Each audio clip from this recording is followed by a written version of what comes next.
What is going on, Lunatic Fringe? We've got an update on the Terraform's SEC lawsuit. We've got an update on the Lunc Repeg, and we're going to check some price action. We're not getting the price action that we expected, but we're not getting the news we expected either, or at least I'm not getting the news that I expected. Still waiting for a little clarity in the market, and a lot of it's being obscured by what's going on with the SEC right now. I'll explain. If you haven't already, make sure you hit the like button. Leave a comment on this video. Let me know what you think of Duquan. Today we're asking that question. Is Duquan a criminal, or is Duquan just an innocent guy who got caught up in a bad situation concerning Citadel and Genesis, or is Duquan just kind of in the middle where he took some money, did some things that are bad, took advantage of a situation? What do you think? What do you think of Duquan?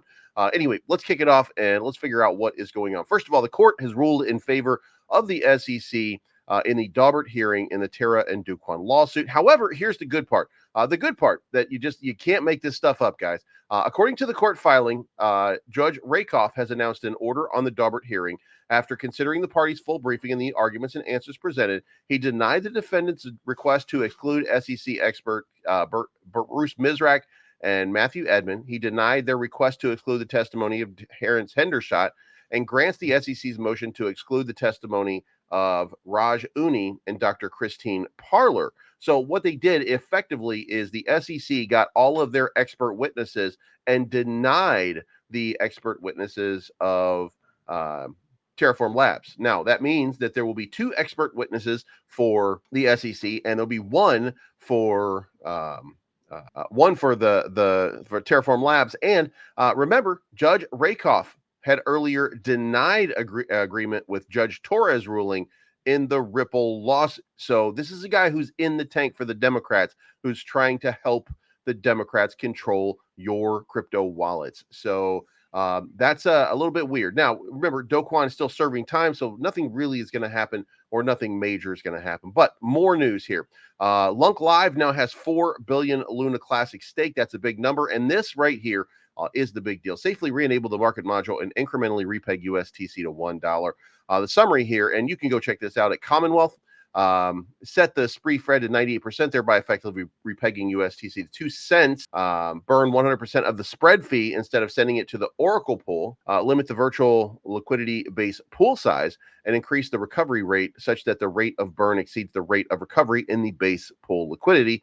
And then hard cap Lunc and USTC max supplies. So this is actually a really good idea. Go check it out for yourself. Go read through it on Commonwealth. And if you like it, make sure leave me a comment down below. Let me know that you do like it. And remember this: we still have to figure out a reason for people to buy USTC. We still have to figure out a reason for people to engage with USTC. But if we can, then this is going to be an incredible thing. Staking is a possibility, but at 2 cents going up to $1, that's about a 50x. I want to say.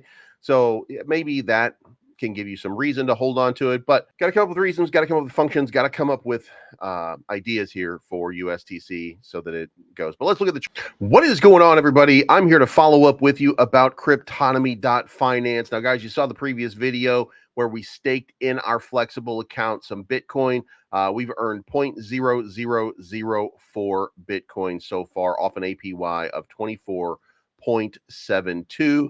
Now, yesterday I went in and I staked just a little bit more, and I did it on the fixed right now in this profit sharing right here. I'll get you the results of that coming up very, very soon. But I wanted to talk today about this launch pool. So the launch pool, this is where the quote unquote rubber hits the road for Cryptonomy.finance. These are the past events that have happened, and these are the yields that you've seen up here. You've seen 4x's, 12x, 20x.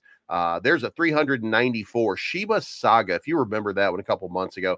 Sparta Dex 8x, Kryptonite 5.4x, Sophieverse 8x, 15x. All of these are in the green so far. 207 from Posey Swap. So what we're going to do is we can take some positions in these projects here. This is a little bit more profitable. This is going to be the big thing. So we're going to come over here to the launch pad, and this flagship product ensures maximum profit and security. There's going to be, and by the way, what you're going to have in these upcomings, you're going to have some statistics that you're going to be able to look at and check out. So what we're going to do is we're going to click the create a contract button, and we're going to select the bronze plan. Okay. And then we're going to deposit all of it. We're just going to put a max one right in here. That's 0.48 Bitcoin. That's, guys, forgive me while I take a breath here. We're going to take that. We're going to put the whole thing into it. We're going to do this right here, and we're going to create that. Now we are in this pool.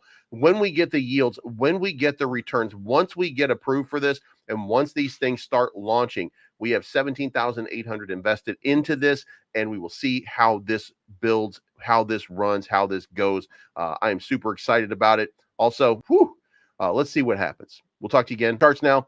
As you can see over here, this did not play out the way I said. Now, by the way, just for clarity here, what I did was I took this right here and I copied this right here and said, if it breaks out, then it would break out this way, right? So now I'm not saying that this won't happen, but I'm saying that it's coming down here a lot further. So, breakout right here still we still break a zero. But we got to have some impetus, something behind it, and you could see it happen very, very soon. So we're just moving this down the road, kicking the can down the road, as it were. Just giving you it's the same size of breakout is what we're looking for. The question is, how far does it break down first? If it breaks down and we bounce off of the bottom of the tier, well, then maybe we just barely wick up here and have to fight for that zero and just get back to where we were before. Now, that normally doesn't happen. Normally there's a little bit of an upside or a downside one way or another. So I'm going to go with upside here, and we'll leave it at that for right now. But let me know what you think in the comments down below. If you like the content, make sure you subscribe, hit the like button, and the bell to be notified. It's not financial advice.